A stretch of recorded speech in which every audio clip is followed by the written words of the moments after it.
Bon, bah écoutez, si tout le monde a eu le temps de prendre une petite pause, je vous propose qu'on enchaîne avec la dernière table ronde de ce colloque donc, consacré au projet Ado Privacy.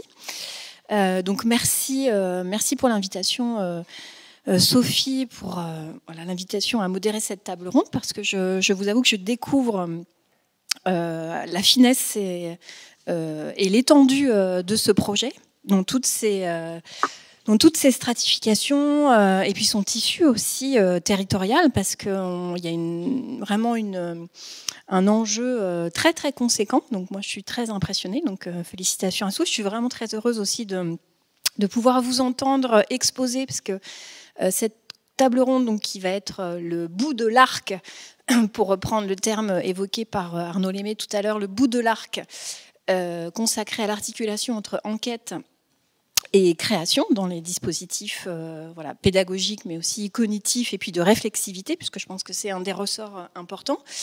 Donc il y a un enjeu dans cette table ronde, c'est d'abord de vous entendre les uns après les autres exposer les terrains et les formes, parce que donc après avoir entendu la question des microfictions perçues et évoquées comme une sorte de modèle opératoire, comme une sorte d'expérience de pensée, hein, fiction comme expérience de pensée, au sens où c'est vrai que la littérature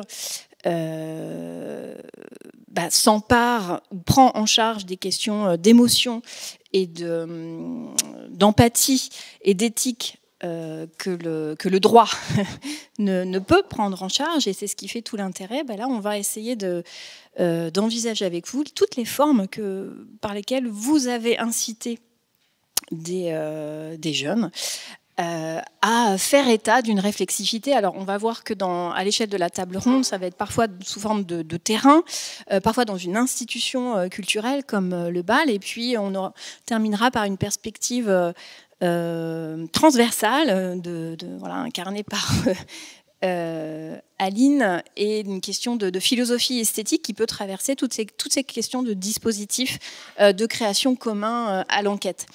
Alors, on va commencer par Lorena, qui est une partie très prenante du projet Ado Privacy, et dont on va entendre l'exposition des terrains. Je rappellerai juste, si toutefois tout le monde ne le sait pas encore, que Lorena est artiste chercheuse et qu'elle est actuellement en thèse sous la direction de Sophie Gell dans les sciences de l'information et de la communication, dans le laboratoire qui nous est commun, le SEMTI. Voilà, l'université Paris 8. Donc Lorena, on vous écoute. Merci beaucoup. Donc, merci d'être restés les courageux après 2 jours, après 2 jours de colloque.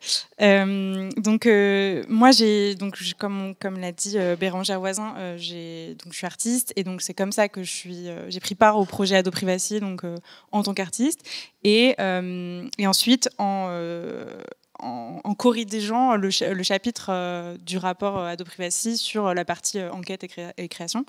Donc j'ai un peu une vue d'ensemble, de l'intérieur, et un peu une vue d'ensemble des projets qui ont pu être menés sur les différents terrains, que je vais essayer de résumer là.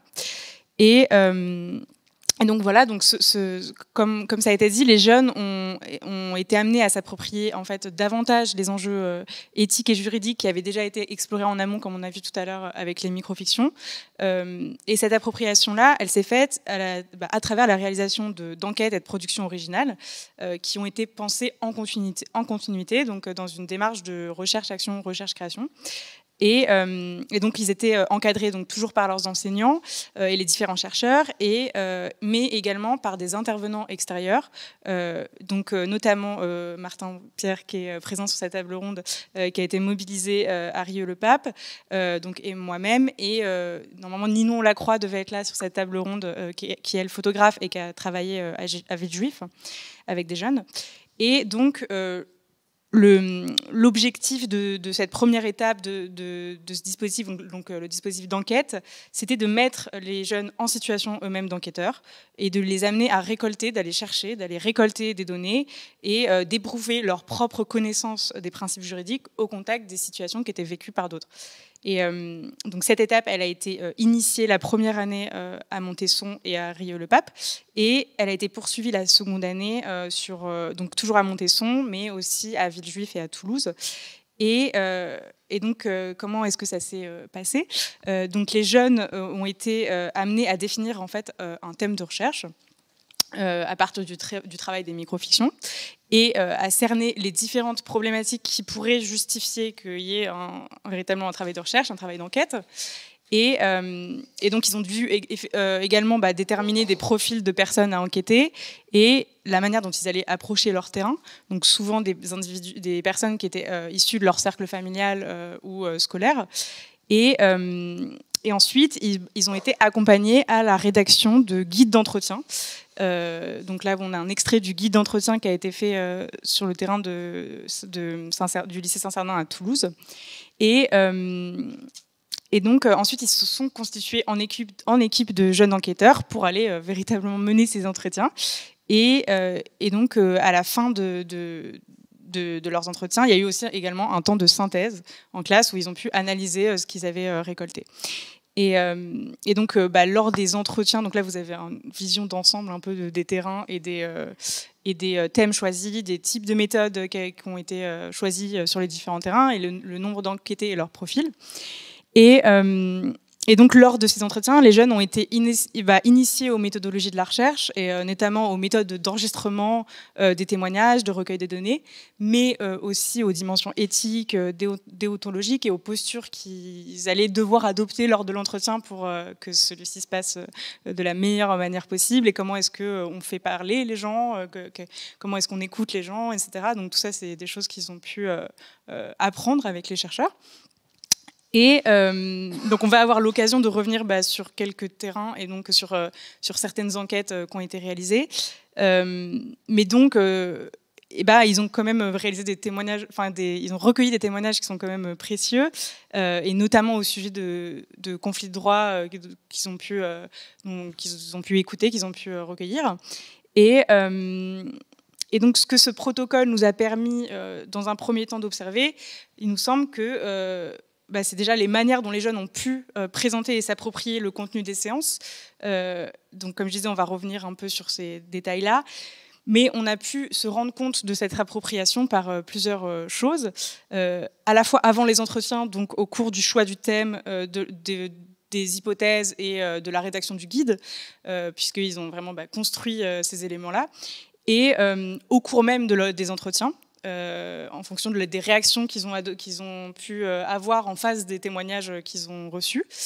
Et enfin, au cours de l'analyse du contenu du discours qui est déployé pour discuter des sujets. Et puis, au cours aussi du dispositif lui-même, on a pu observer, d'une part, des formes d'empathie. Ça a été observé par des professeurs qui ont pu être suscités chez les jeunes à travers l'écoute des différents témoignages, donc vraiment pendant cette écoute-là. Et enfin, on a aussi constaté un gain en autonomisation et en maîtrise, voire je dirais en légitimité, chez les jeunes enquêteurs vis-à-vis de ces sujets-là de la privacy, puisque à la fois ils ont pu constater que parfois ce qu'ils pouvaient entendre, les expériences des autres pouvaient résonner avec leurs propres expériences et avec les hypothèses qu'ils ont élaborées. Et aussi, et ça c'est ce que j'ai trouvé particulièrement intéressant, c'est qu'ils ont pu être en mesure d'apporter une forme de connaissance aux enquêtés, une forme d'expertise face aux problématiques qui pouvaient être rencontrées par les gens qui leur confiaient des témoignages, et qu'ils ont pu vraiment conseiller, et notamment au regard des différents principes juridiques, de tout ce qu'on a évoqué ces deux dernières journées. Donc voilà, ça c'est pour résumer un peu assez brièvement la partie enquête. Et donc la seconde phase du projet, la partie création, elle avait pour but de remobiliser les données qui avaient été récoltées et les éléments de synthèse de la phase d'enquête pour faire des productions originales. Et donc l'idée de cette seconde phase, c'était de voir comment est-ce que le travail de création pouvait prolonger l'appropriation dans un premier temps, et aussi peut-être à nous emmener aussi dans des endroits inattendus qu'on ne pouvait pas, qui n'étaient pas forcément possibles seulement par l'enquête classique, on va dire. Et donc la dimension créative du projet Adoprivacy a été introduite la première année par la réalisation de films par Ninon Lacroix qui était prévu sur cette table ronde, et ensuite a été initiée véritablement à Montesson avec la réalisation par les jeunes d'une émission de web radio. Et donc on va avoir plus en détail sur cette table ronde les productions de Montesson, de Rieux-le-Pape et de Villejuif. Mais je vais essayer de vous présenter assez succinctement le reste des productions qui ont été réalisées par les jeunes. Donc on a un projet d'escape game qui a été mené par les jeunes du lycée général et technologique René Descartes de Saint-Genis-Laval autour de la notion de la privacy à destination des autres élèves du lycée. On a des infographies explicatives dont on a pu parler sur la précédente table ronde qui ont été créées sur le thème de la collecte des données personnelles. Et il y a eu également la création de vidéos de décryptage et de vulgarisation scientifique à partir de leurs entretiens sur le thème de la géolocalisation par les jeunes du lycée Saint-Cernin, qui est de Toulouse, qui était accompagné par Vincent Dagneau, qui est chargé de mission dans un centre de formation à la communication digitale et aux stratégies de contenu numérique, et par un journaliste, Xavier Lalu. Ou encore, on a eu à Louis Braille, au collège Louis Braille d'Esbly, la réalisation d'une cartographie interactive et participative de leurs lieux préférés, réalisée par les jeunes, à partir du constat qu'ils ont établi, qui est celui d'une dissonance entre leur volonté de protéger leurs données et l'utilisation d'applications qui les révèlent. Et donc leur objectif, c'est de répertorier tous leurs lieux préférés sans qu'on puisse révéler ces données-là. Et donc ils ont vraiment en fait créé une alternative concrète aux moyens de géolocalisation existants, en éprouvant directement leur potentiel d'agentivité au regard de leur droit à une vie privée. Et ce projet-là, il a vraiment permis de valoriser le rôle actif que les jeunes ont à jouer aussi dans le processus d'élaboration des relations de confiance entre parents et enfants, parce que cet outil qu'ils ont créé était aussi un moyen d'établir un dialogue avec les parents. Et donc on peut... Donc, pour faire un peu un bilan de ce dispositif d'enquête-création, on peut dire que les productions des jeunes, elles ont permis d'observer ici encore comment ils étaient capables de mobiliser les éléments amenés durant les phases précédentes et de se les approprier, mais aussi capables de diriger leurs propres paramètres de curiosité et d'attention sur des caractéristiques spécifiques de la privacy qu'ils souhaitaient, eux et elles, explorer. Et ces différents modes d'action ont permis aux jeunes d'être considérés et de se considérer, je pense, davantage en tant que sujet agissant de la privacy, puisqu'ils ont vraiment été générateurs de pistes de réflexion, de découvertes, voire, comme on l'a vu, d'alternatives concrètes, de points de résolution qui étaient parfois vraiment pas attendus. Et donc... il nous semble, un dernier mot pour conclure sur ce dispositif, il nous semble qu'il a été particulièrement probant grâce à la forte implication, et c'est ce qui a été soulevé tout à l'heure, ce que vous aviez soulevé, la forte implication des professeurs et en fait, de tous les intervenants, où on a vraiment passé énormément de temps dessus sur chaque terrain. Et surtout, il me semble que là où ça a le mieux marché, c'est là où on a fait en sorte de maintenir un vrai lien entre la partie enquête et la partie création, et d'impliquer tous les membres dans tous les processus de réflexion. Donc voilà, ça c'est pour la partie un peu générale sur le projet enquête-création. Et je vais continuer à prendre la parole un tout petit peu pour amorcer ce qui a été fait à Montesson, où j'étais intervenante extérieure avec Clémence Foy, professeure d'art plastique. Et ensuite, je lui laisserai la parole. Donc on était à Montesson avec Clémence Foy, Lionel Vigier et Sophie GL. Et on a accompagné donc une classe de 3e à travailler à partir des microfictions. Et en fait, ils avaient vu plusieurs microfictions et on leur a laissé le choix du thème des enquêtes, où on leur a vraiment demandé ce dont ils avaient envie de parler. Et donc, il y a une thématique qui est revenue immédiatement. Ça a été la thématique de la géolocalisation et de la géolocalisation par les parents, qui est un sujet dont on a beaucoup parlé ces 2 derniers jours. Et donc on a résumé avec eux, que eux ils ont parlé de pistage, donc on a gardé ce terme-là de pistage qui désigne le fait de suivre les activités et les traces numériques, mais aussi de suivre les déplacements physiques par la géolocalisation, donc qui englobait tout ça. Et donc je vais peut-être pas revenir sur ce que c'est le pistage parce que voilà, c'est des choses qu'on a vues, mais ce qui était assez intéressant d'observer, c'est que les jeunes voyaient un intérêt eux-mêmes dans cette question du droit numérique des enfants et qui n'était pas seulement au regard des logiques commerciales des industries, mais surtout au regard d'une protection que voudraient leur garantir leurs propres parents et qui pouvait découler sur une forme de contrôle. Mais qui est, comme on l'a beaucoup dit, souvent motivé par des réelles craintes et un besoin d'être rassuré de la part des parents par les différents dispositifs qui sont proposés par les plateformes. Or, comme on le rappelle, comme on l'a dit, comme le rappelle aussi le rapport annuel du Défenseur des droits de 2022, ces formes de contrôle parental sont potentiellement intrusives et vont parfois à l'encontre du respect même de la vie privée des mineurs. Et cette dimension-là, elle a été cruciale pendant notre travail et elle l'a été pour les adolescents. Et donc, ça a suscité énormément de discussions et d'échanges dans la classe.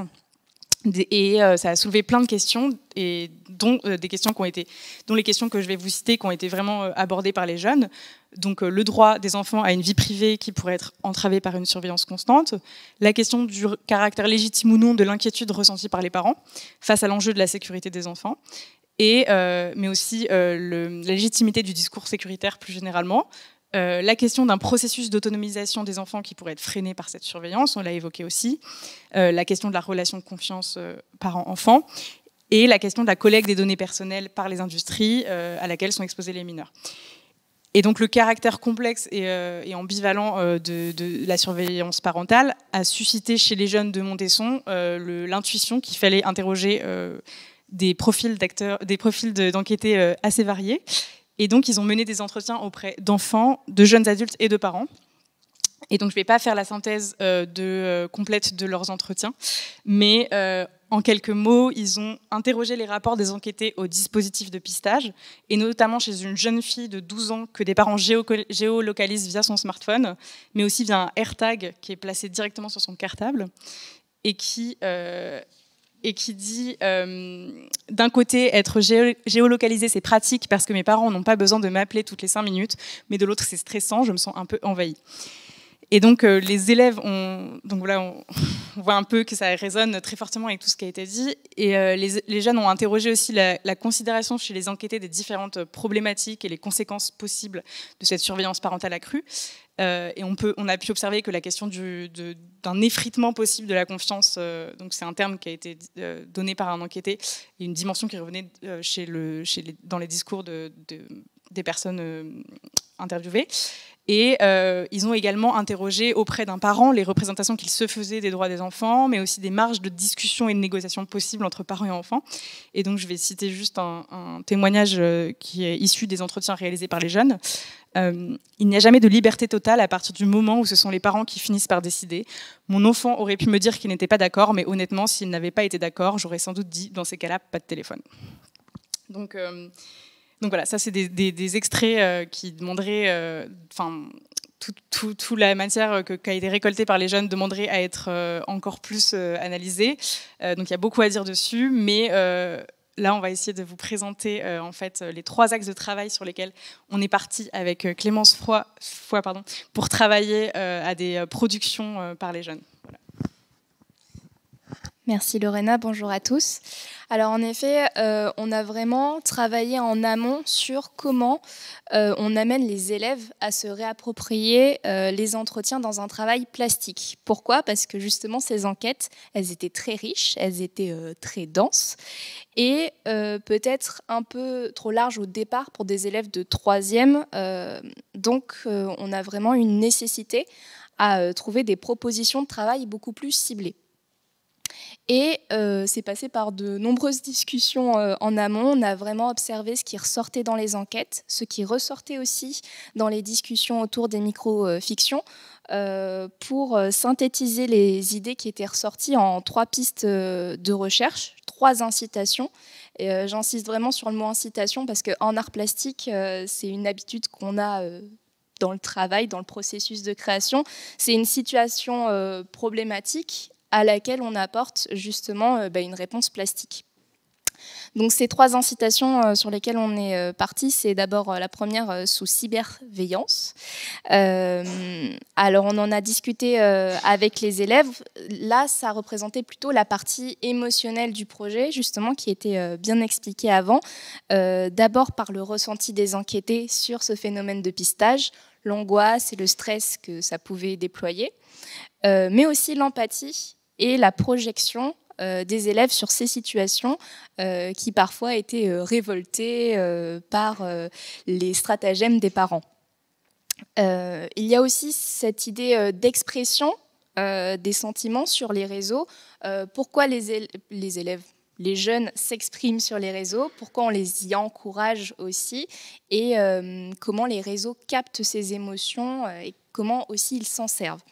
Donc à partir de là, on a commencé à discuter de cette thématique avec eux pour aussi faire le lien avec des thématiques plus artistiques, c'est-à-dire qu'avec ces questions est ressortie cette notion de celui qui est vu, du voyeur, l'écran qui est entre les deux, cette idée aussi de la mise en scène et de la représentation des émotions.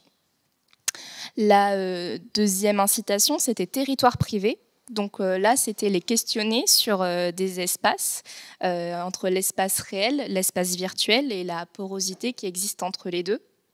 Mais au-delà, cette idée de l'intime qui suscite aussi l'extimité. Encore une fois, questionner la frontière entre les deux et aussi qu'en est-il de la fuite ou du refuge de ces peut-être adolescents qui ne se sentent pas très bien et qui prennent le cyberespace pour un refuge ou au contraire essayent de le fuir dans une réalité, mais peut-on vraiment fuir ce qui est de l'espace virtuel ? Donc là aussi, plastiquement, on a eu des discussions autour de la représentation de l'espace, peut-être en encourageant ou en montrant des cartographies aux élèves, leur montrer comment on sélectionne peut-être, comment on hiérarchise, comment on traduit visuellement des informations, et surtout comment on montre l'intangible, comment on rend une carte qui est plutôt scientifique, une carte d'expression sensible. Et enfin, notre dernière incitation, c'était celle de cette protection tactique qui vient en réaction aux enquêtes, c'est-à-dire comment on trouve des solutions pour se protéger, protéger notre vie privée, se protéger sur les réseaux, mais aussi se protéger des parents. Donc là aussi, ça amène peut-être à la création d'objets imaginaires qui visent à cette protection.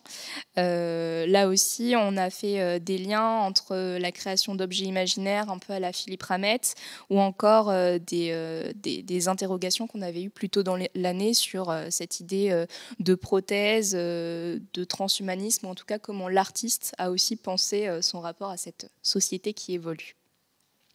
Donc ce travail, ces discussions en art plastique, ça a permis aux élèves de se positionner et surtout de lancer leur processus créatif. L'idée, c'est qu'ils choisissent une des incitations, celle qui l'inspire le plus, pour créer les productions qu'on a pu voir. Je sais pas si tu les as là. Peut-être plus tard. Alors, pardon. Donc, une des premières productions, qui est en vérité une cartographie, qui a été créée par Emma, Zélia, Anna et Jade, qui articule donc 3 pratiques numériques. Vous pouvez voir la pratique de la discussion, de la messagerie, l'autre de l'émotion, qui là fait référence aux réactions sur les réseaux, et enfin la partie photographie. Et vous pouvez peut-être observer que ces différents territoires sont reliés aux plateformes d'usage. Donc on peut voir qu'il y a plusieurs fils qui relient la partie photo à Instagram. Et les fils eux-mêmes étaient codifiés. C'est-à-dire que vous avez une légende colorée à côté, proposée par les élèves sur leur ressenti par rapport aux plateformes. Je vous donne un exemple. Par exemple, on avait des fils rouges qui relient Instagram à la photographie. Le rouge signifiait qu'ils étaient en insécurité virtuelle par rapport à Instagram et qu'ils avaient conscience que leurs photos n'étaient peut-être pas entre de bonnes mains, ou en tout cas qu'ils ne savaient pas s'ils pouvaient vraiment faire confiance à la plateforme. pour ajouter quelque chose sur celui-là J'aurais une petite question, parce que du coup on voit une des premières productions incarnées. Mais avant, Lorena, tu as exposé donc, différents types de formes. Hein. On a entendu donc, la question de la web radio, des films, des escape games. Est-ce que tu pourrais nous expliquer comment s'est fait le choix de la forme et du format? Est-ce que c'est une question de terrain, de binôme, d'accueil? C'est-à-dire, pourquoi l'art plastique, par exemple? On se doute que voilà, c'est un médium, mais justement, il y a cette question de changement de médium, parce que tout à l'heure, on a parlé des microfictions comme un espace d'investissement, de lieu d'indétermination, justement, pour imaginer des possibles, envisager des cas d'expériences de pensée. Mais là, on parle de forme et de format plastique ou sériel ou ludique ou voilà, ça m'intéresserait de savoir et de comprendre comment c'est défini le format. Est-ce que c'est en concertation avec les jeunes? Est-ce que la co-création, la création commence dès le choix de la forme, ou est-ce que il y avait déjà dans les formes d'incitation une incitation forte à un choix d'un médium plutôt qu'un autre? Est-ce que vous pourriez nous dire 2 mots de ça, parce que je pense que c'est important pour comprendre le dispositif. Je vais essayer d'en dire 2 mots. Quand je suis arrivée du coup dans la classe, moi je suis arrivée avec tout ce que j'ai appris en art plastique, toute ma formation et mes propres manières de pratiquer. Donc moi j'ai beaucoup parlé de design fiction, j'ai beaucoup parlé de cartographie et de vidéo, d'installation vidéo, de détournement et de réappropriation en fait, hein, de pratiques autour de cette question du détournement d'usage, parce que c'est mes sujets. Et donc je leur ai montré ma propre pratique, je leur ai partagé des choses que d'autres praticiens, et ensuite à partir de ces incitations-là, et c'est pour ça qu'on va vous montrer qu'il y a une variété de projets qui a été réalisée. En fait, il y en a vraiment, il y en a beaucoup, et ils ont tous une forme différente, et des fois ils sont très longs. Enfin, on a une mini-série, enfin on a vraiment beaucoup de choses. Et ensuite, ils ont été complètement libres à partir des incitations de choisir la forme de leur projet. Ils ont été inspirés par les discussions, par les enquêtes, par les formes que moi je leur ai apportées, mais on leur a pas imposé de forme du tout. Donc on les a accompagnés.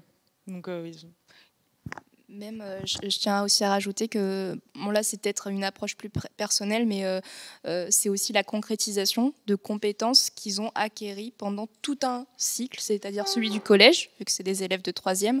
Et en 3e, on essaye d'axer sur le développement d'une pratique personnelle qui fait qu'ils ont une grande liberté dans les choix artistiques que les élèves réalisent. Je vais peut-être montrer des exemples. Alors là, on a Priva Sheikha de Liwen et Nora. Alors là, on est complètement au contraire de l'innovation. On est plutôt sur un objet qui a une forme antique, et c'est très simple, qui va vous permettre de vous invisibiliser sur les réseaux. Vous entrez la petite carte du réseau de votre choix et vous disparaissez des radars. Donc là, ce qui était intéressant, c'est qu'on a un vrai travail sur la matière. On a une application sur l'objet. On s'éloigne un peu peut-être d'une vision moderne des réseaux, mais pourquoi pas? Ça fait vraiment peut-être un peu outil primaire. Donc c'était assez intéressant. Je ne sais pas si tu veux rajouter. Moi j'étais vraiment surprise de cette proposition-là, parce qu'on a énormément parlé de design fiction, et donc l'idée de créer des objets qui seraient issus du futur, qu'on viendrait récupérer, de manière fictive, hein, qui serait issu donc de l'image du futur. Et là, en fait, elles sont allées imaginer un objet qui aurait été créé dans le passé, qui aurait été déterré et qui aurait pu prévoir les usages du futur. Et donc, je trouvais que c'était un assez beau contre-pied à toute cette culte de l'innovation. Je trouvais ça assez étonnant, quoi. Ensuite, on a CTRL. Ah, pardon. Je me demande si... On accélère. SudVPN, du coup. Ok, très bien, SudVPN. Alors là, vous aurez peut-être vu le clin d'œil et le détournement du célèbre VPN dont on ne dira pas le nom parce qu'on n'est pas sponsorisé, qui interroge sur la capitalisation de la peur, justement, d'être traqué, et surtout l'incitation de consommer qui est de plus en plus pressante dans nos jeunes générations. La preuve étant qu'ils sont bien influencés de vouloir prendre un certain VPN. Donc là, on a un contre-pied un peu satirique qui est uniquement destiné aux jeunes, c'est-à-dire si vous voulez passer sous la vigilance de vos parents, il n'y a pas de problème, mettez la main à la poche et pareil, votre billet pour la liberté numérique. Et ouais, donc ça c'était assez marrant et super intéressant parce que on n'avait pas prévu du tout, de toute manière on pouvait pas, mais j'étais assez surprise qu'ils partent dans cette direction-là et qui cernent assez bien les enjeux de la manière dont les plateformes capitalisent sur les peurs spécifiques des adolescents et qui aient envie de parler de ces sujets-là, du fait qu'ils sont constamment, que même les outils de protection, en fait, sont des outils aussi qui sont voués à générer de l'argent, en fait. Et ça, c'est des choses dont ils étaient complètement conscients et dont ils avaient envie de parler. Donc, c'était assez chouette. Et je finis juste parce que là, vous avez un exemple d'une production numérique, donc pour montrer qu'il y avait de la peinture, il y avait de la sculpture, il y avait aussi... Ce qu'on ne dit pas, c'est que c'est une vidéo, en fait... Il y a une partie vidéo où il parle, où en fait il explique, il a tout un discours de vente qui s'adresse aux enfants particulièrement, etc. Donc il incarne, c'était une vraie performance en fait, qu'il a relu pendant la présentation. On a présenté à Paris 8 les travaux et donc il a incarné son personnage. Voilà. Ensuite, on a Pisté, qui est une mini-série multimédia. Alors là, on en voit quelques extraits, mais ça mêle de l'audio, de la vidéo, des messages, des captures d'écran, etc. Et en fait, c'est une mini-série qui met en scène une jeune fille qui est pistée par sa mère, justement. Et elle a vraiment mis en voix les différents entretiens en reprenant des éléments, des phrases, justement des entretiens. Et elle interroge en fait les craintes de cette jeune fille, sa révolte aussi envers sa mère et aussi une forme de discussion avec ses parents. C'est comment elle a un problème, comment elle le résout par la discussion avec sa mère, comment elle rassure aussi entre guillemets sa mère et comment elle se rassure toutes les deux au final. Et ce qui était assez intéressant dans ce projet-là, ça a été qu'il y avait vraiment plein de personnages. Il y avait l'oncle, il y avait la copine, etc. Et elle a fait... donc là, elles se sont vraiment données à fond, quoi. Et elles sont allées faire redire des passages d'entretien par des proches à elles, dont elles ont inséré des bouts qu'elles ont mis en message vocal, comme si c'était un échange vocal. Et elles, en fait, avec aussi... elles ont fait ça assez brillamment d'insérer des morceaux d'entretien pour que ça ait l'air dit naturellement par les personnages. C'était assez fin. Donc voilà, c'était un travail ambitieux. Et le dernier, Ghost Chat d'Anaïs et Emma, là aussi c'est une application pirate à destination des plus jeunes pour passer sous la vigilance de leurs parents. Donc c'était un des derniers travaux numériques avec une sorte de brochure qui était destinée à être distribuée dans l'enceinte du collège pour faire la promotion de leur application. Donc là aussi, c'est penser un système de stratagème pour échapper à une forme de vigilance et aussi comment graphiquement on pense une application pour des adolescents, comment on la rend appétante visuellement et comment on travaille cet outil de communication. Et en fait, ils résumaient pas mal de ces paradoxes. C'est ça qui était intéressant avec leur projet, c'est qu'on a beaucoup, c'est beaucoup demandé comment est-ce qu'un objet imaginaire n'apporte pas une solution toute faite, mais on n'est pas là pour créer des objets qui vont être destinés à exister, mais à se poser des questions, à soulever des paradoxes justement. Et c'est ce que ce projet fait très bien avec tout le système qu'elles ont imaginé. De distribution clandestine entre enfants, où les enfants se parleraient de cette application en se distribuant des tracts dans des casiers pour pas que les parents le voient, etc. Et donc il y avait toute cette... En fait, ces objets-là, ils servent à déployer un univers fictif autour qui émerge des débats. Voilà. Moi, je conclurai juste pour ma part sur mon expérience d'enseignante. Et enfin, surtout, on posait, je crois, la question de la réception des élèves tout à l'heure. J'ai été assez surprise de voir à quel point ils s'étaient engagés dans le projet, parce qu'ils ont endossé quand même plusieurs casquettes, la casquette du sociologue, celui de l'artiste, du présentateur aussi, et à quel point voilà, ils s'étaient engagés, parce qu'ils ne sont pas revenus juste en cours d'art plastique pour faire ce projet, ils sont venus en dehors de leurs heures de cours, plusieurs fois par semaine, juste pour apporter une petite touche, pour trouver une solution. Et c'est très valorisant en tant qu'enseignant de voir l'engagement des élèves et comment on arrive à les porter dans des projets comme ça, et surtout à élargir les horizons. Et ça, on en a bénéficié de ce travail avec Lorena, que je tiens encore une fois à remercier, parce qu'on travaille souvent assez seul à seul vis-à-vis de notre classe. Donc là, c'était vraiment une vraie bouffée d'air frais. Et on vous remercie aussi, Sophie GL, pour cela. Merci Clémence, merci Lorena. Donc on voit bien la diversité des productions dans la liberté que vous avez décidé de conserver dans ce projet, aussi bien sur la question du médium, mais aussi des thématiques à explorer. On voit aussi donc dans quelle mesure les jeunes s'emparent de morceaux de la réalité comme des documentaristes et finalement font un pas de côté, ce qui est un des ressorts de la recherche-création, justement pour proposer une alternative ou un monde possible qu'ils ancrent soit de manière prospective, soit au contraire dans des perspectives un peu inattendues.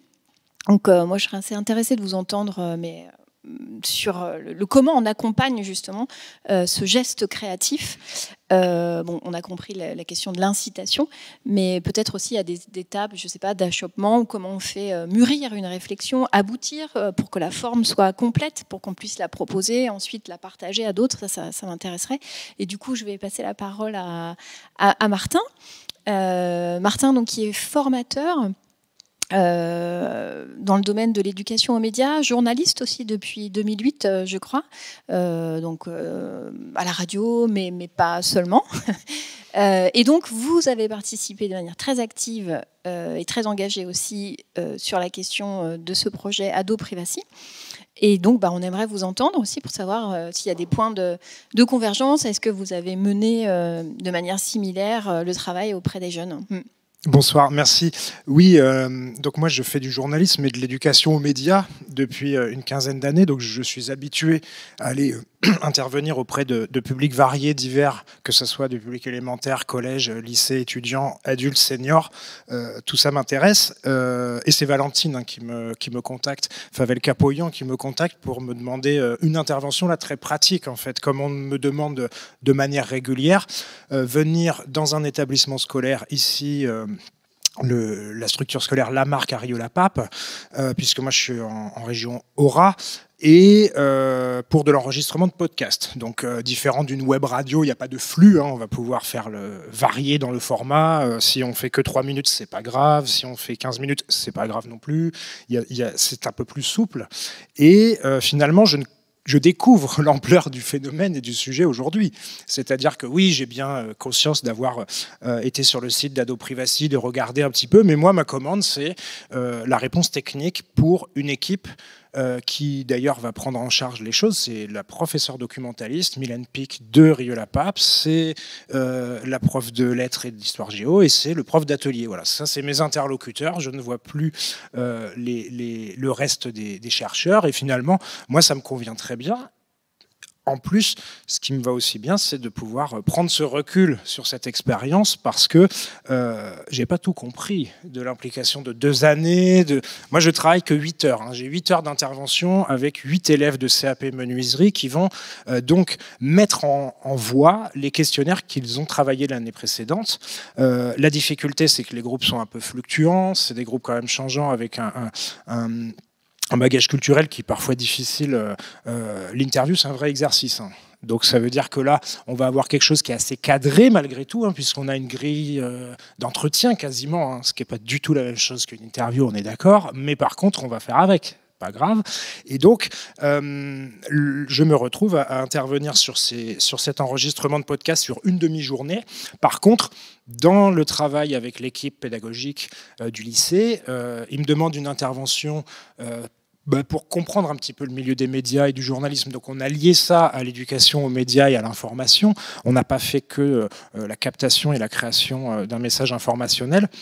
Donc on a d'abord une séance de visioconférence, on est en période de grève, on est en période où on me demande 1 heure d'intervention entre, je crois, midi et 13h ou 13-14. Ça, c'est des contraintes techniques du terrain. On se déplace rarement pour 1 heure, donc on a fait une visio, et puis là c'est le métier qui les intéresse, mais c'est déjà un premier apprentissage de comment on pose une question, comment on s'adresse à un journaliste. Ils doivent venir devant quasiment la caméra puisqu'on est en visio, et ils ont chacun préparé leur petit papier, leurs petites questions, et tout ça fonctionne très bien. Puis après on va enfin passer à la pratique, donc là on se rencontre en vrai, mais c'est déjà presque la fin, puisqu'on va avoir une après-midi, moi j'apporte du matériel radio, et après, je les laisse. C'est-à-dire que j'observe, je les aide à monter le studio, puisqu'ils ne connaissent pas encore, mais c'est eux qui vont monter le matériel, qui choisissent la pièce dans laquelle on travaille. Là, ce qui est bien, c'est qu'on a une pièce vitrée à côté du CDI, donc on a une vraie régie, et en fait, on a l'ensemble des élèves qui est derrière une vitre, et les 2 élèves qui posent des questions, et l'interviewé qui est de l'autre côté. Donc on a une configuration radio qui est parfaite. Ça a changé depuis, il y a une autre classe qui s'est installée dans ce bâtiment. Mais on a l'ensemble des élèves qui regardent. Et ce qui est intéressant, c'est que chacun va livrer sa prestation. Donc les élèves de menuiserie ont interviewé, avec cette grille d'entretien, certains élèves de tapisserie. Donc ils avaient été un petit peu sensibilisés, mais pas plus. Ce qui est la surprise aussi du chef quand on travaille l'interview. Après, sur la manière dont ça se passe, moi, c'est les compétences que je cherche à travailler. Dans mon bloc de 8 heures, je cherche à travailler comment je prépare des questions. Alors ça, c'est l'équipe enseignante qui l'a fait. Donc là, c'est plutôt comment je dis des questions. Est-ce que je suis capable de sortir de mon texte pour ajouter une précision, demander, faire quelque chose ? Alors ça a été très difficile, parce que c'est un métier, c'est des choses et on n'a pas eu le temps. Il ne faut pas sortir de la grille non plus chez les chercheurs. Donc c'est pas évident. Ils ont faible capacité à rebondir mais ils étaient 2, donc ils cèdent, et ça c'est le point positif, c'est la bienveillance à la fois des élèves qui les regardent faire, et en regardant faire quelqu'un, vous savez, l'analyse des gestes et les pratiques professionnelles permet de quand même comprendre un certain nombre de choses, et puis ils sont très bienveillants avec les élèves qui viennent se livrer. En fait, on a notre petit groupe de jeunes hommes, puisqu'ils sont en menuiserie, là c'était que des hommes, des jeunes hommes qui vont interviewer avec vraiment bienveillance. Alors c'est pas, ils cirent pas les pompes d'un parti politique ou d'un homme ou d'une femme politique, ils ont bien conscience qu'ils interrogent un camarade et qu'il y a cette dimension n'entre pas en compte, mais par contre, on débriefe après. On en discute encore 5 minutes. Ah, mais tes questions. Et puis, les gens qui sont interviewés, donc là, c'était des jeunes filles, c'était intéressant aussi. Enfin, il y avait des jeunes filles dans les interviewés. Ah, ben moi, j'ai trouvé que tu étais vachement à l'aise. Ah bon, mais tu as déjà fait ? Ben non, j'ai pas fait. Ah ouais, mais franchement, tu m'as bleu. Et en fait, c'est ça, la discussion finit là-dessus, où en fait, on fait notre débrief à chaud.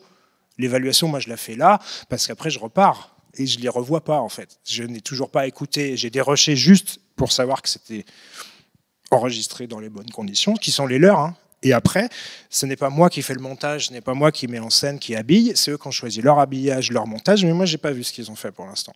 Je n'ai pas écouté, plutôt. Donc ça, c'est la difficulté d'intervenir ponctuellement, sur un temps très court, mais avec l'intérêt de cette recherche, de voir comment on peut comprendre ce qu'ils ont fait, puisque les questions qu'ils avaient préparées, c'était « Que faites-vous sur les réseaux sociaux ?» Concrètement, tu as une photo, on parle de toi, tu fais quoi ?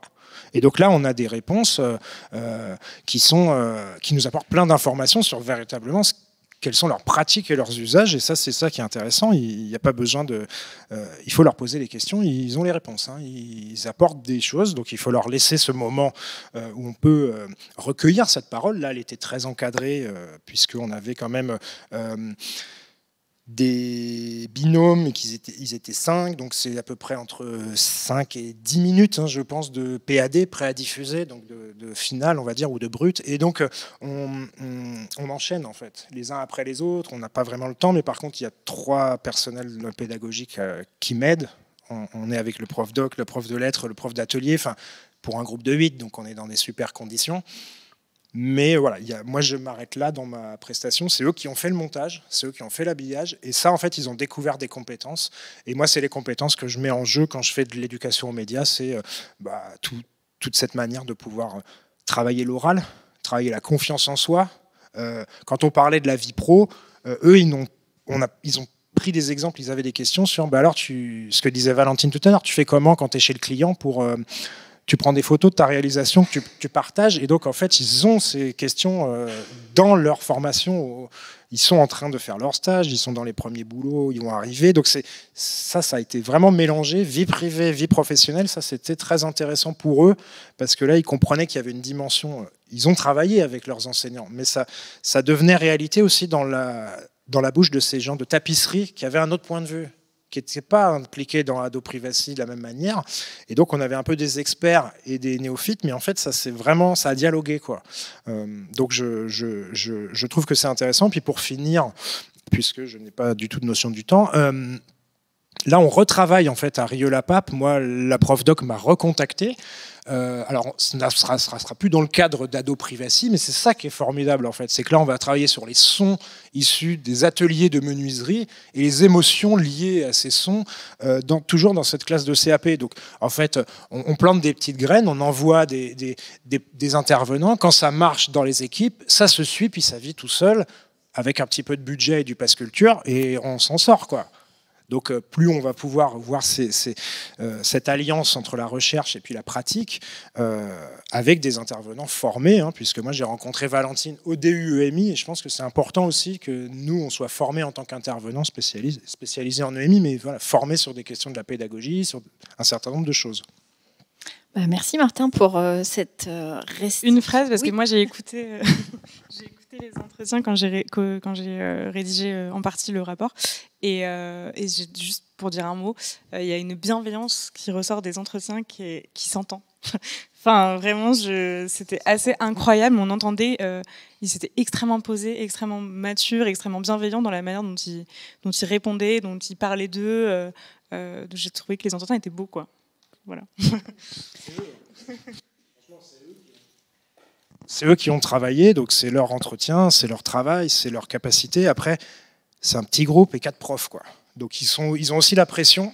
Ils sont comme ça dans le studio radio, parce que là, on est entre pros et on fait du travail de pro, même si c'est avec leurs camarades. Mais par contre, moi, je salue les équipes, puisque c'est les équipes qui sont bienveillantes aussi avec ces jeunes-là.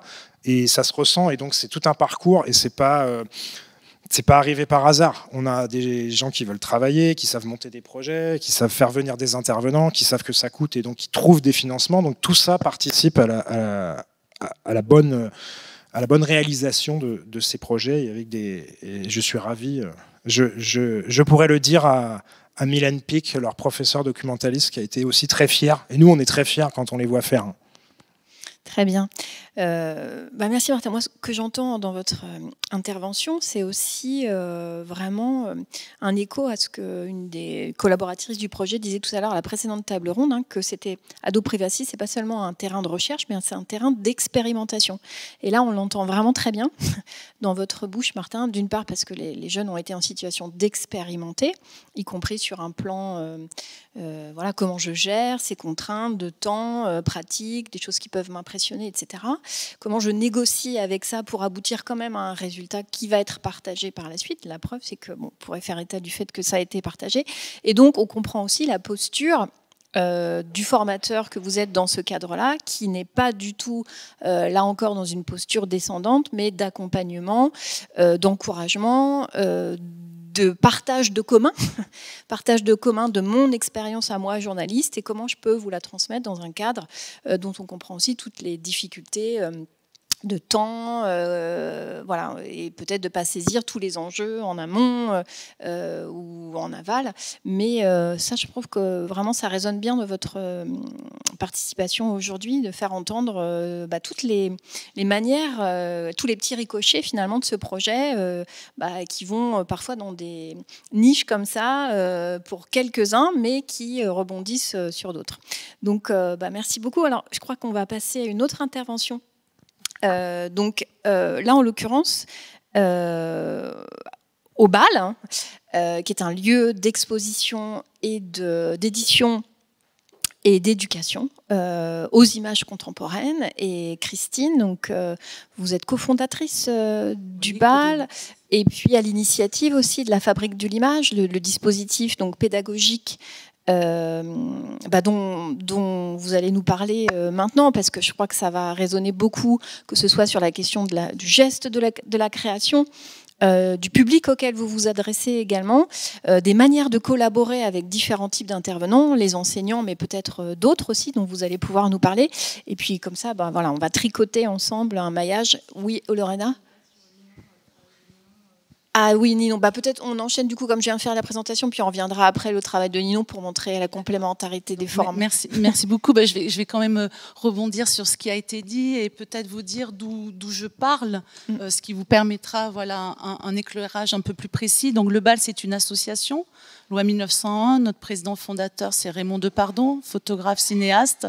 C'est un lieu qui a été ouvert à Paris donc en 2010 avec, comme vous le rappeliez, 3 axes, on va dire, qui n'ont pas de hiérarchie entre eux.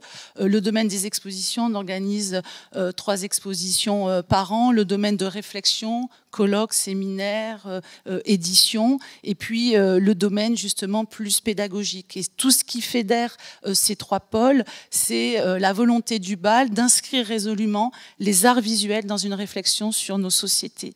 De qui, de quoi sommes-nous les contemporains et comment les artistes aujourd'hui, photographes, cinéastes, réalisateurs, inventent des formes pour dire quelque chose du monde contemporain. Donc ça, c'est vraiment, si vous voulez, le socle qui lie nos 3 axes.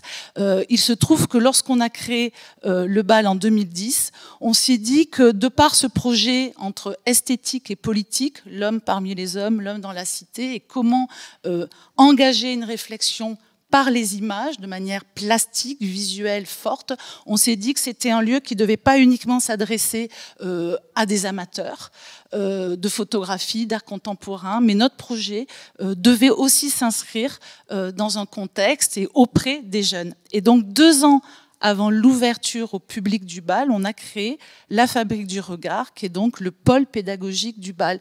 Je vous dis ça parce que ça induit le fait que la recherche-création, finalement, elle est à l'origine de notre projet, dans le sens où on s'est dit, justement, ça ne nous intéresse pas le côté ascendant, verticalisé, on va produire, concevoir, co-construire avec les acteurs des territoires dans lesquels on va s'inscrire des projets d'éducation à et par l'image, d'éducation aux images. Donc cette co-construction, elle s'est établie d'entrée, donc dès 2008, à savoir avec des enseignants, et pas des enseignants d'art plastique, mais au contraire des enseignants de français, de mathématiques, de biologie, de PS, d'histoire géo, et j'en passe d'autres. Donc co-construction avec les enseignants, co-construction en impliquant bien entendu les chefs d'établissement, co-construction en impliquant les jeunes.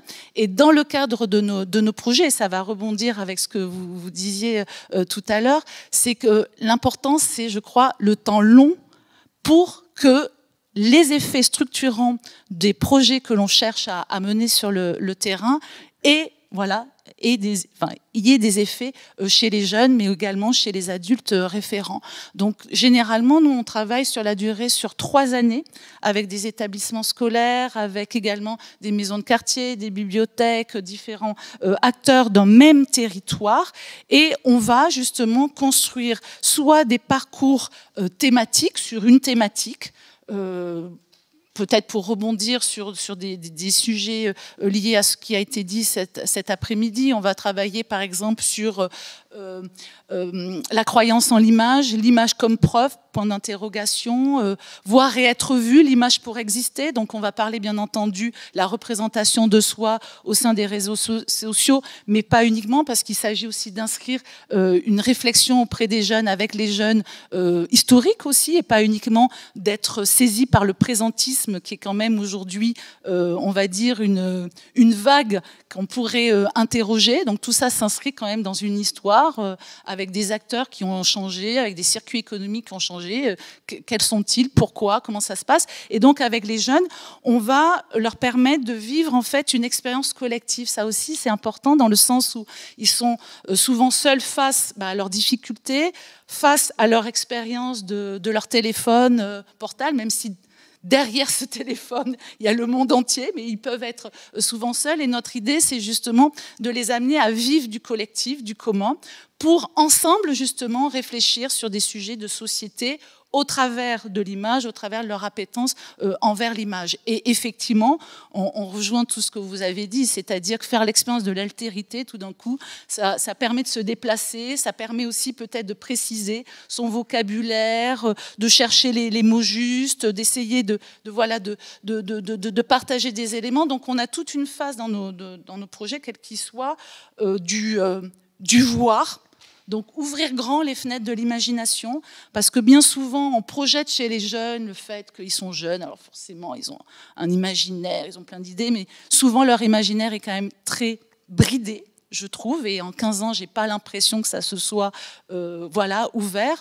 J'oublie de préciser qu'il est vrai également qu'on travaille, nous, de par notre volonté éthique et philosophique, on travaille beaucoup avec des jeunes qui, pour X raisons, ont des difficultés, soit parce qu'ils habitent dans les quartiers politiques de la ville, soit ils sont issus des réseaux d'éducation prioritaire, et soit ils sont dans des zones blanches, où il ne se passe rien, dans des zones rurales. Donc on essaie de vraiment cibler les territoires dans lesquels on intervient.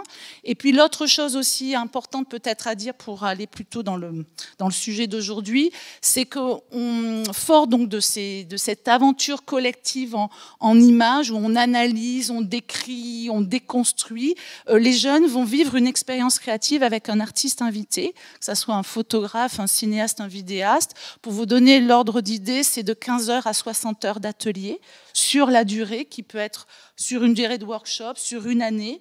Et les équipes enseignantes sont engagées généralement sur 3 ans, parce que faire un partenariat, c'est aussi apprendre à travailler ensemble. Tout à l'heure, Valentine disait que dans le cadre du projet justement dont il est question depuis ces 2 jours, il y a cette idée où la première année, un professeur va peut-être peut être timide, mais la deuxième année comprendra les enjeux. Et puis nous aussi, on essaye de faire en sorte que les enseignants, on va dire, qui sont plus expérimentés, soient les ambassadeurs, soient les parrains pour ceux justement qui n'ont pas l'habitude. Et ça pose quand même la question que bien souvent, ces projets innovants d'expérimentation s'adressent quand même toujours à un même profil d'enseignants, d'où ma question tout à l'heure. Et comment on fait, nous tous acteurs, quels qu'on soit, pour toucher les profs qui ne comprennent pas peut-être l'intérêt, qui sont timides, qui ont peur peut-être de l'inspecteur, j'en sais rien.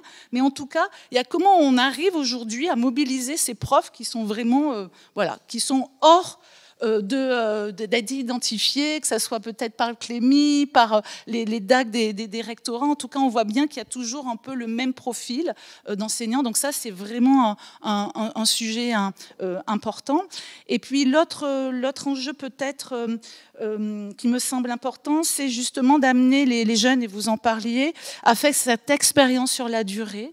C'est-à-dire qu'on ne peut pas s'improviser parce qu'on fait 2 heures de travail avec un artiste, d'être artiste. Je crois qu'on n'est pas là pour leur donner la croyance de ça, mais c'est plutôt comment, par la durée, on peut changer son point de vue, à avoir des outils de compréhension qui permettent justement de structurer, en tout cas dans notre cas, de savoir faire des images, mais pas des images pour les images, mais pour aussi que ces images aient du sens pour d'autres. Donc, grosso modo, nos ateliers, donc c'est une 40aine d'artistes impliqués chaque année, c'est environ 1500 à 2000 jeunes qui sont impliqués sur les terrains, c'est 70 structures impliquées chaque année, à Paris, en Ile-de-France, et puis dans d'autres régions françaises, notamment Arras ou d'autres, Hauts-de-France, et avec notre idée de, justement, amener de l'idée jusqu'à la diffusion, la réception des objets qu'ils vont créer. Ce sont des objets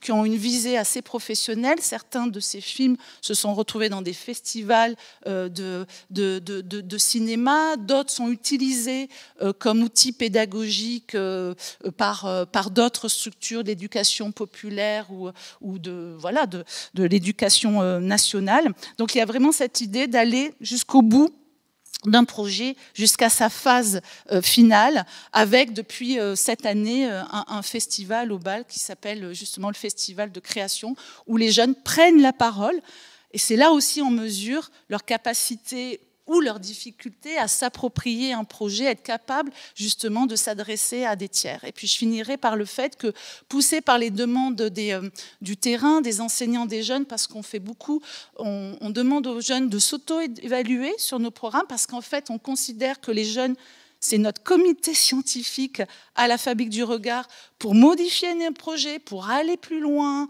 notamment.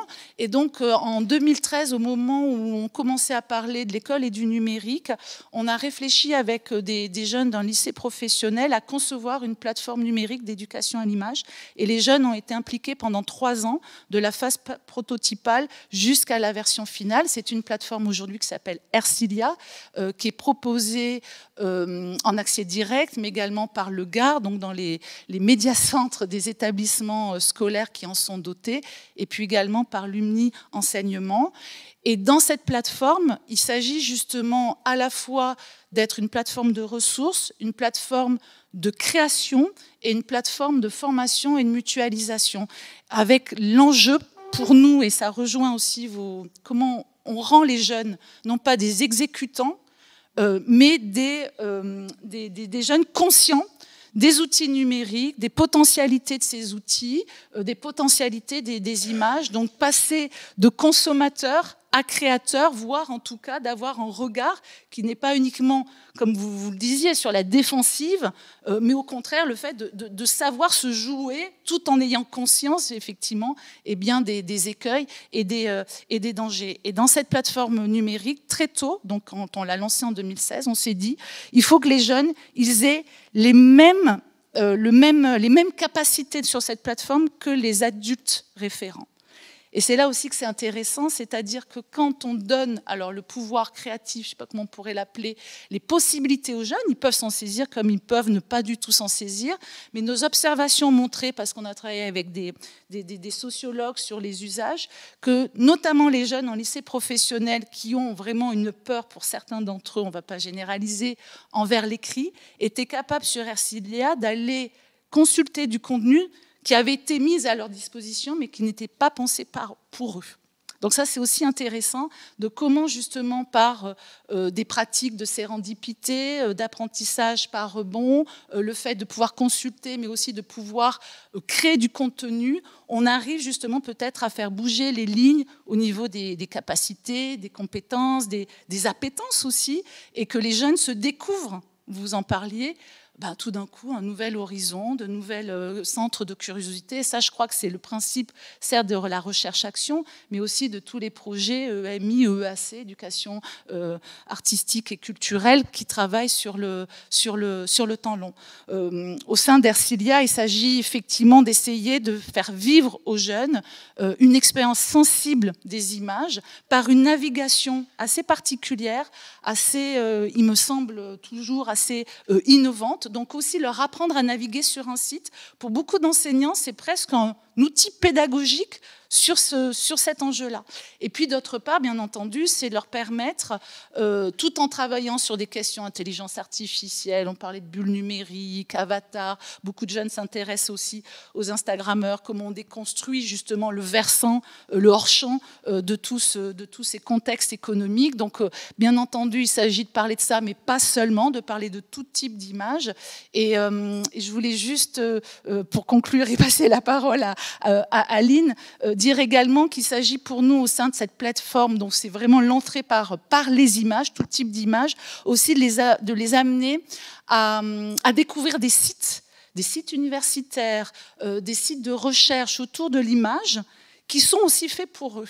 C'est-à-dire de vraiment ouvrir grand la manière dont ils peuvent se saisir de contenu dont on se dit, parce que c'est des collégiens, lycéens, voilà, on les pense comme des élèves. Or, je pense qu'il faut aussi penser, et c'est le cas des enseignants qui tout à l'heure sont intervenus, comme des sujets agissants penseurs. Et mon expérience en 15 ans montre que quand on s'adresse à des jeunes qui sont en lourde difficulté scolaire comme des sujets, et pas comme des jeunes vivant des échecs, je crois qu'ils ont bien conscience de ça et ils ont envie de se saisir de la balle au bon pour un peu passer un nouveau cap. Alors c'est peut-être un peu idéaliste, mais on pourra en reparler. Merci beaucoup. On voit bien donc la diversité et l'étendue des enjeux d'un lieu comme le BAL et de toutes les manières de travailler avec beaucoup de partenaires très différents. Aussi des plateformes, la création de plateformes, d'outils pédagogiques pour les enseignants. On voit bien aussi ce lieu que vous avez commencé par définir, un lieu qui rend compte du fait que les artistes inventent des formes pour dire quelque chose du monde contemporain. Je pense que le lien avec Aline pourrait se faire par cette passerelle. Inventer des formes pour dire quelque chose du monde contemporain, la relation à l'imaginaire et la tension entre l'imaginaire, les pulsions de création, le geste, l'accompagnement du geste de création et la question de l'enquête. Voilà, cette triangulaire, comment vous, dans vos travaux, Aline, vous pouvez nous en parler, à quoi ça fait écho, voilà, on serait très très intéressé de vous entendre là-dessus. Merci beaucoup, merci pour cette invitation. Alors c'est vrai que moi j'ai plutôt travaillé en philosophe, à la fois esthétique et philosophe de l'art, et donc mes travaux portent sur des questions plus globales, mais en fait, je m'aperçois depuis, donc je suis arrivée qu'en début d'après-midi, j'ai pas pu suivre l'ensemble du colloque, mais je trouve ça vraiment tout à fait passionnant. Et oui, donc moi j'ai travaillé sur des enjeux finalement plus larges, mais je vois combien ils parcourent, en tout cas de ce que j'ai entendu depuis le début de l'après-midi. Alors je vais peut-être reprendre un peu ces enjeux un peu globaux, puis peut-être qu'après rapidement, et puis après je rebondirai sur des choses justement que j'ai entendues depuis tout à l'heure. Donc c'est vrai que moi j'ai travaillé plutôt sur des enjeux épistémologiques pour ce qui concerne le volet de l'enquête, et en essayant de comprendre et d'élucider finalement comment la figure de l'artiste enquêteur pouvait mobiliser et soulever des enjeux épistémologiques qui sont au cœur des sciences humaines et sociales, et comment il pouvait finalement les révéler, les mettre en crise et peut-être parfois justement proposer justement sur un plan formel des propositions alternatives. Alors, je vais peut-être dresser 4 enjeux que j'ai un peu rapidement dressés justement tout à l'heure en écoutant pour rebondir.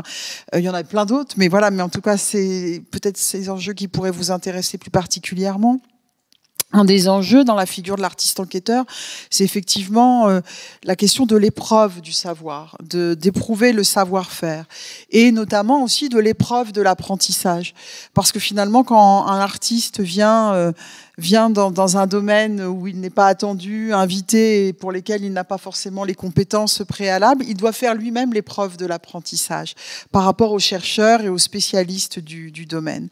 Et finalement, il se retrouve dans une posture, et vous ferez aisément le lien de l'artiste à l'élève, où il se retrouve finalement dans la posture d'apprendre à apprendre. Et cette notion finalement d'apprendre à apprendre, cette expression, même je la reprends à quelqu'un qui m'a beaucoup, un anthropologue qui m'a beaucoup inspiré pour mon ouvrage L'art de l'enquête, qui s'appelle Tim Ingold, et à qui j'ai repris d'ailleurs aussi cette expression de l'art de l'enquête dans son ouvrage Faire anthropologie, où justement il définit cette notion d'art de l'enquête finalement dans une situation où finalement tout à chacun se retrouverait, où il prendrait le monde comme une masterclass, finalement à ciel ouvert. Et donc Tim Ingold, dans cette approche pragmatiste aussi que moi j'ai beaucoup de l'enquête finalement rappelle à quel point finalement l'enquête est avant tout une pratique exploratoire et aussi une pratique expérimentale qui requiert du coup une attention qui est très globale, c'est-à-dire qui est une attention cognitive, mais aussi évidemment esthétique, émotionnelle et globale et existentielle en fait. Et dans cette analyse et dans ce rappel que fait finalement Tim Ingold de cette dimension complètement complète finalement de l'enquête en tant qu'elle implique effectivement un corps, et je reviendrai sur la question du corps, eh bien il la promeut et pour justement aller à l'encontre finalement d'une réduction de l'enquête à la simple collecte de données. Et cette tendance qu'elle peut prendre notamment dans le champ des sciences humaines et sociales, et peut-être justement plus dans les sciences sociales que proprement humaines justement. Et donc d'une certaine manière, on vient aussi d'un point de vue épistémologique toucher finalement à une réduction des sciences humaines sur les sciences sociales. Enfin voilà, où ce recouvrement des sciences sociales sur les sciences humaines, où justement cette dimension proprement humaine, corporelle, émotionnelle, existentielle, se voit finalement occultée. Donc ça, c'est la première chose. Deuxième enjeu, c'est la question de la position de l'observateur et dans cette question de la division entre l'enquêteur et l'enquêté.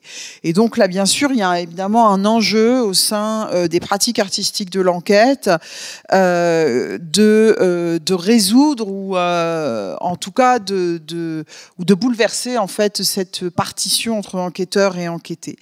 Alors là, dans le champ aussi des épistémologies, on va rejoindre des choses qui n'ont pas été convoquées directement, en tout cas dans ce que j'ai entendu, mais qui, à mon sens, sont un des enjeux dans ce que vous avez mobilisé autour de la question pédagogique, qui est la question dans les épistémologies féministes qu'on appelle la question des savoirs situés, des épistémologies du positionnement, et qui vont bien au-delà de la question simplement féministe, parce que en fait la question des savoirs situés met en fait en jeu la question des rapports entre savoir et pouvoir, et finalement la question de la manière dont on peut construire du savoir dans un contexte de domination.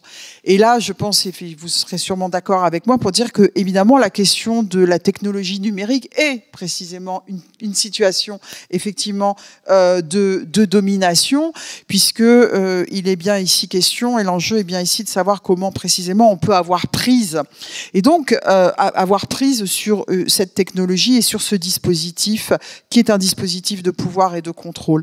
Donc la question du savoir situé, c'est comment à l'intérieur, parce que la question du savoir situé, elle, qui a été développée par les épistémologies féministes, elle prend toujours en compte de dire que en fait, je ne suis jamais en dehors d'un réseau de pouvoir, je suis toujours aux prises dans des rapports, je suis toujours aux prises dans des rapports de domination, dans des rapports de pouvoir. Et là, je l'ai entendu dans ce que vous avez, dans les restitutions qui ont été faites sur de l'outil numérique, mais aussi du contrôle parental, etc.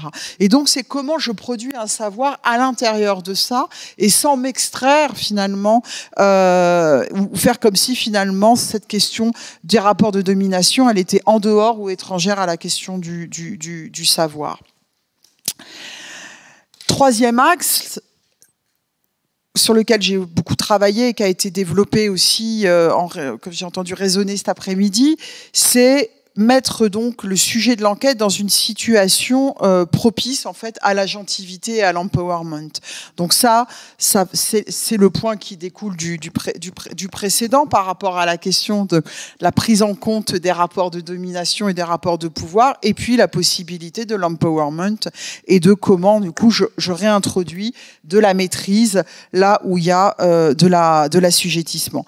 Et donc cette question, elle rejoint une question en fait des savoirs pratiques, et donc d'un des enjeux aussi qui sont actifs dans les dispositifs artistiques de l'enquête, c'est-à-dire non pas justement d'un savoir qui serait clos sur lui-même et extérieur finalement au sujet qu'il concerne, mais précisément d'un savoir pratique, pas au sens d'un savoir utilitaire, mais d'un savoir qui est véritablement engagé en fait dans ce qu'il traite d'une certaine manière. Et ou qui engage finalement la condition à laquelle ce savoir peut être actif. Et ça rejoint une vieille catégorie qu'on retrouve chez Aristote et chez Platon, qui est la distinction entre la techné et l'exis. La techné étant, sans parler, sans des choses très compliquées, mais la techné, vous connaissez tous, c'est la question justement du savoir-faire, mais l'exis, c'est justement la condition à laquelle un savoir est actif et engagé. Et Platon, dans Théétète notamment, prend cette image très belle, très, très pédagogique justement, en prenant, dire, bah voilà, une chose est d'acquérir un manteau et une autre chose est de le porter sur soi. Et Platon, dans la bouche de Socrate, faisant dire que on ne possède vraiment le manteau que quand on le porte. Voilà. Et c'est ça ce que engage la notion d'exis, c'est-à-dire finalement quand est-ce que ce que je possède est véritablement actif, agissant, opératoire, mais là encore, non pas dans un sens utilitaire ou instrumental. Voilà. Et puis le quatrième enjeu sur lequel aussi j'ai travaillé dans les enjeux épistémologiques de la forme artistique de l'enquête, c'est l'enjeu heuristique, c'est l'enjeu proprement et l'enjeu du décloisonnement, c'est-à-dire comment justement les dispositifs artistiques de l'enquête, à l'inverse des enquêtes académiques, finalement peuvent sortir justement les savoirs de l'enceinte académique et de les ouvrir à l'espace public. Alors l'espace de l'art est un espace public, je le défends beaucoup, et donc précisément c'est aussi le fait de donner une forme publique au savoir. Et là, c'est un enjeu effectivement qui est effectivement important. Voilà, donc ça c'est un peu les 4 grands enjeux que j'ai tirés de mes travaux, qui me semblent du coup pouvoir vraiment directement résonner avec ce que j'ai pu entendre et de ce que j'ai pu voir du projet. Et puis peut-être une autre chose sur laquelle je voudrais rebondir, et là par rapport à ce que j'ai entendu, et donc justement par rapport à tout le travail que les uns et les autres vous avez fait avec les élèves, c'est justement cette question de l'incorporation, la question de l'apprentissage par geste. Donc ça aussi, on a ça dans les épistémologies féministes chez quelqu'un comme Donna Haraway, hein, et cette idée et des yeux comme un dispositif de vision, que le corps est un dispositif de vision, et que donc apprendre, c'est aussi incorporer du savoir à partir du dispositif de vision qu'est mon propre corps, et donc qui va rejoindre aussi la question de la mise en situation, quoi, voilà, qui a pu être faite aussi des élèves. Voilà, je n'ai pas du tout regardé le temps, mais en tout cas, je suis... ce qui, je trouve vraiment... ce qui m'a frappé depuis ce que j'entends début de l'après-midi, c'est comment, finalement, ces questions que moi j'ai traitées et abordées d'un point de vue vraiment épistémologique, comment elles font vraiment directement écho à des questions directement pédagogiques.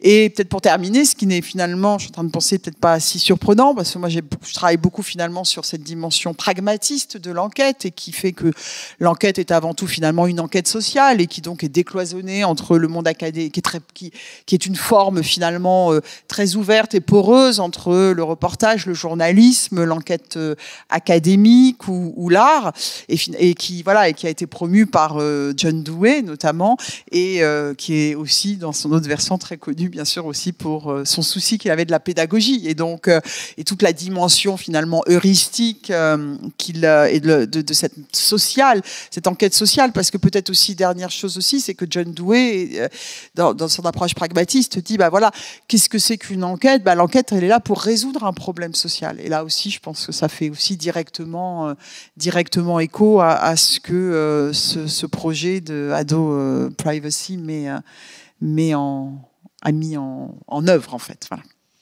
Oui, merci beaucoup pour ces fils, ces enjeux. Je ne sais pas s'il nous reste beaucoup de temps, mais en tout cas, moi, ce que j'aimerais dire, c'est que, les enjeux que vous avez, les 4 fils qui permettent d'envisager les liens entre le projet tel qu'il nous a été présenté par les différentes interventions ou les manières de raisonner avec des institutions culturelles qui travaillent finalement de la même manière, des enjeux aussi cruciaux pour la manière d'être et de vivre ensemble dans un monde contemporain, hein, quelle que soit la place, notre place, nos langages, nos médiums. Je trouve qu'il y a quelque chose de commun, c'est cette non-juxtaposition ou non-linéarisation de la partie enquête et de la partie création. C'est-à-dire que dans les deux, ces deux volets sont vraiment extrêmement liés et travaillés comme une seule et même matière, comme si la donnée n'était pas la documentation d'une pensée critique, seulement cela, mais aussi un matériau à travailler et à en faire une matière pour l'imagination. Parce que ce dont vous parlez aussi, c'est la question des représentations du monde. C'est-à-dire, proposer une forme, c'est modéliser et c'est puiser dans un imaginaire. Donc si l'imaginaire est fermé, si ma conception des plateformes, de mes droits, de ce qui est possible, enfin là j'essaye de tisser un petit peu des choses, est-ce que j'ai entendu cet après-midi, est limitée par mon langage, la pratique, la connaissance de l'information, des médias, des médiums, de la création de mon imaginaire, mais mes possibles sont considérablement restreints et de ce fait, la proposition artistique ne peut pas advenir en tant que forme pour se sortir de ces points d'achoppement, quels que soient nos parcours. Et ça, je trouve que c'est vraiment une dimension extrêmement intéressante dans toutes les expérimentations dont on a pu entendre aujourd'hui. C'est vraiment, et ce que vous essayez de faire au BAL me semble aussi résonner très très fortement avec... Oui, tout à fait. Je pense qu'il y a cette question aussi du dispositif dans lequel on propose aux jeunes d'évoluer pour justement penser, s'émanciper.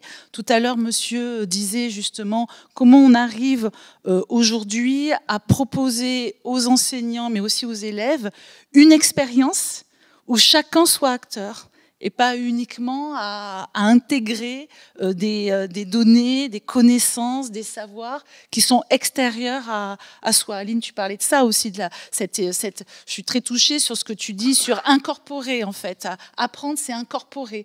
Donc comment on arrive, autant pour les jeunes, autant pour les enseignants ou adultes référents des jeunes, à s'approprier les choses, comment on arrive à mutualiser, comment on arrive à faire que tout ça infuse, puisqu'il y a beaucoup d'initiatives qui se font de manière assez isolée, il y a beaucoup de choses qui sont dans des silos. Comment on arrive à ce que tout ça soit un peu plus mutualisant pour tous? Ça, c'est aussi un autre enjeu.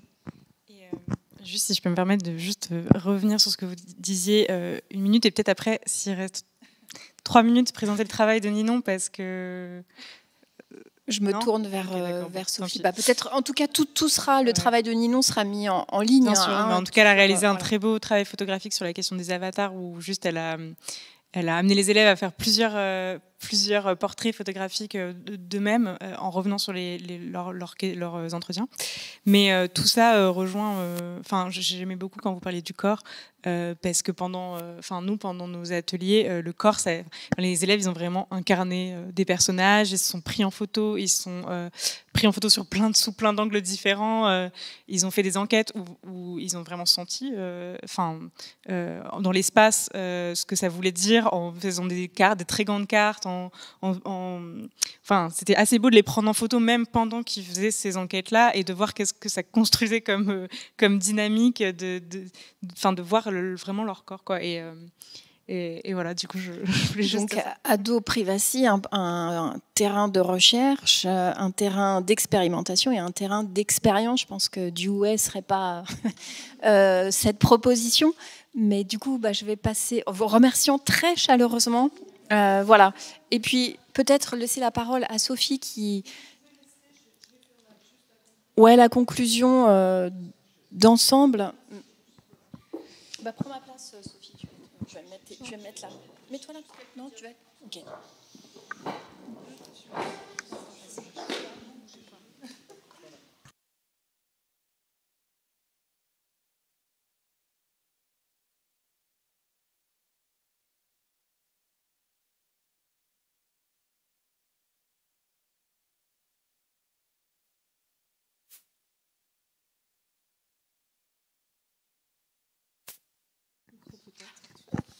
Pardon, merci. Bien.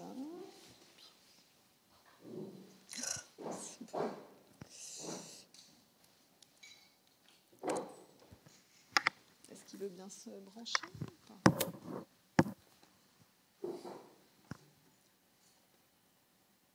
Ah, on va essayer d'aller.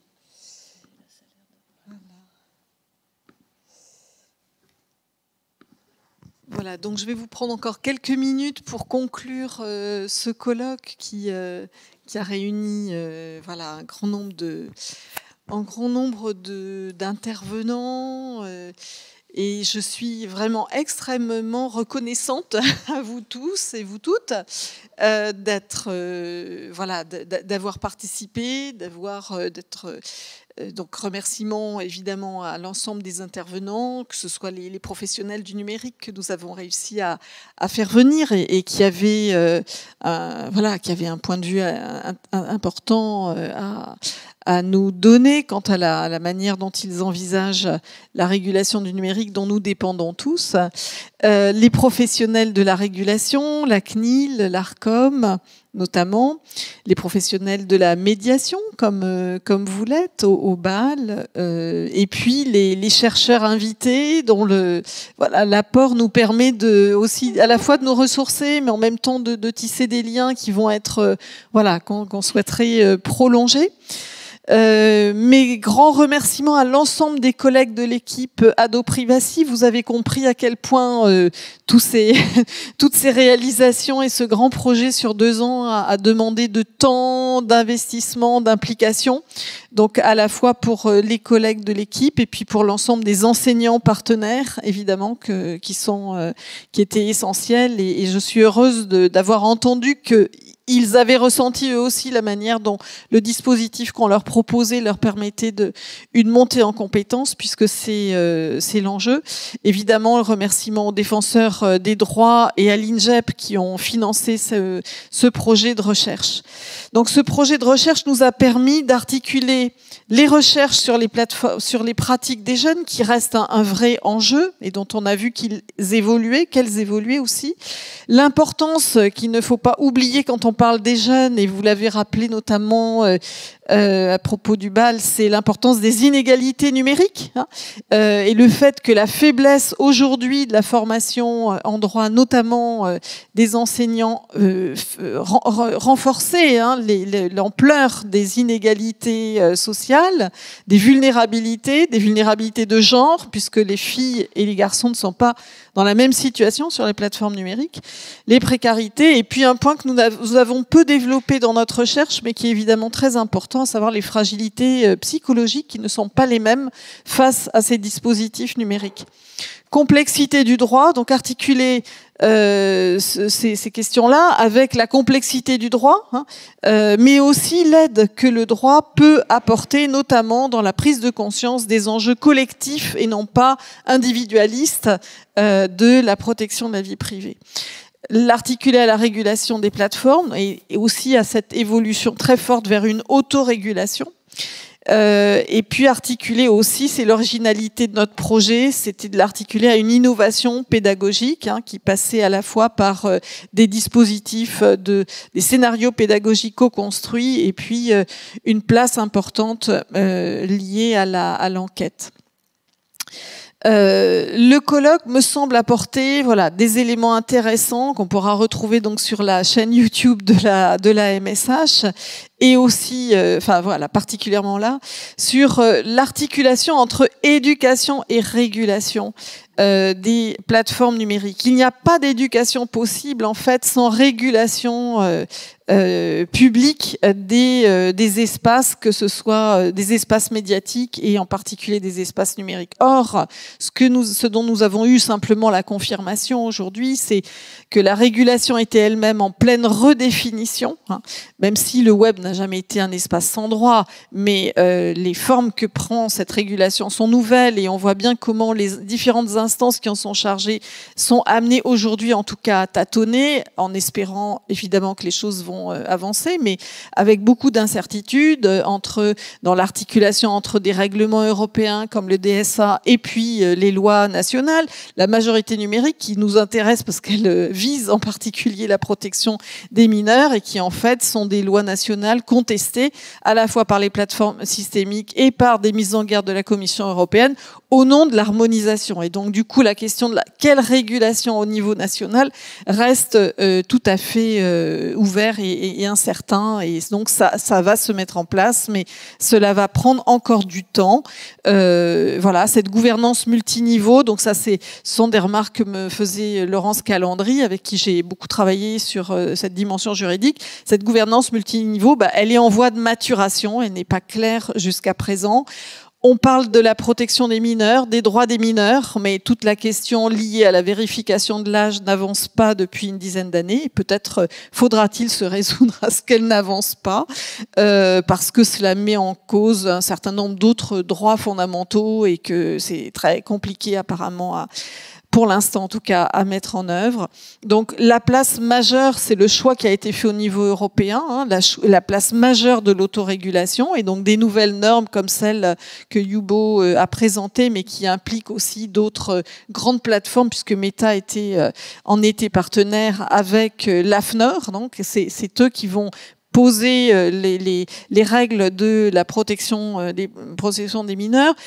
Place aussi, pas nouvelle, mais élargie, des signaleurs de confiance, et dont on espère donc qu'ils seront indépendants. La notion de paradoxe a traversé les 2 journées, c'est ce que nous disait Cécile Perret, discours paradoxal des adultes vis-à-vis des pratiques numériques des ados, injonction paradoxale entre les plateformes et les éducateurs, engagement paradoxal aussi des adolescents entre le besoin, l'envie et les stratégies qu'ils mettent en place pour protéger leur vie privée, mais aussi l'envie de valoriser et de construire des extensions de soi sur les plateformes, et puis le positionnement tout aussi paradoxal des plateformes entre lieux d'expressivité et système de prédation des données qui ne va que s'accélérer avec les dispositifs d'intelligence dite artificielle.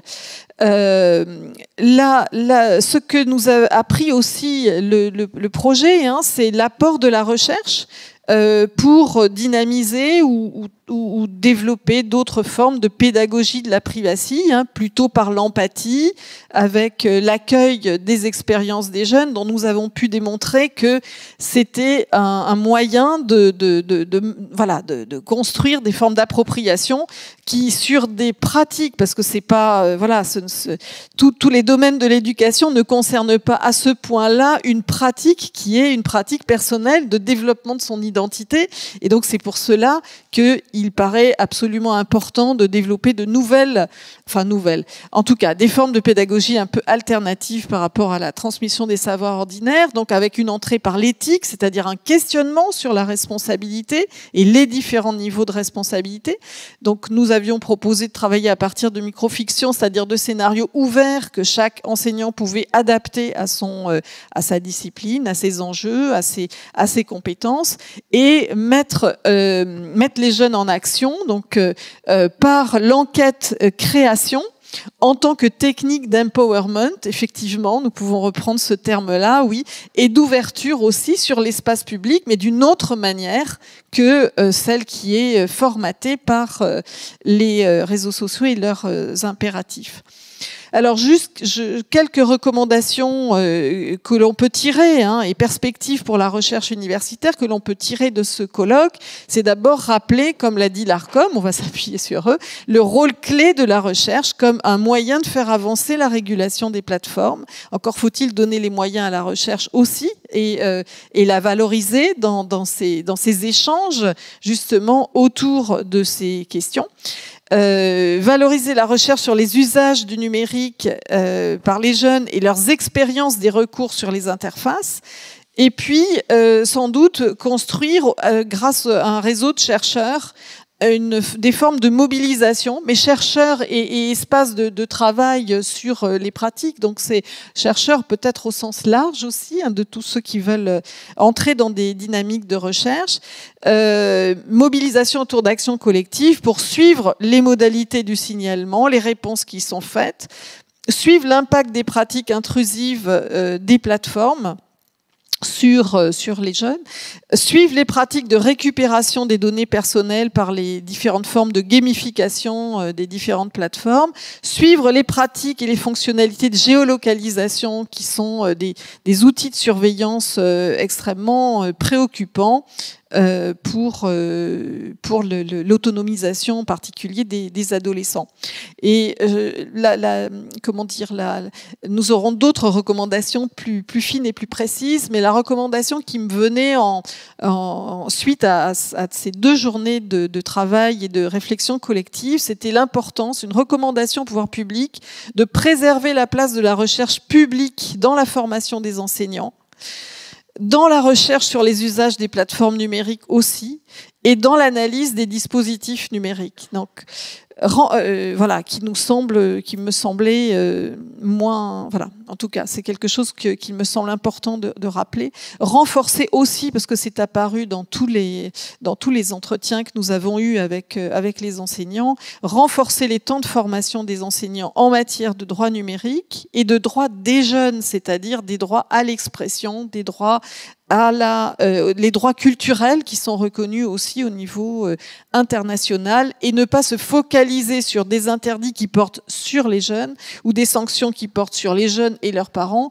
mais plutôt sur une compréhension globale du fonctionnement des plateformes, parce que c'est ainsi que l'éducation à la privacy peut être une éducation à la citoyenneté, et préserver ce qui est apparu aussi comme un enjeu important, s'il fallait le redire, la liberté pédagogique des enseignants. Voilà, je m'arrêterai là-dessus et je vous remercie beaucoup de votre présence.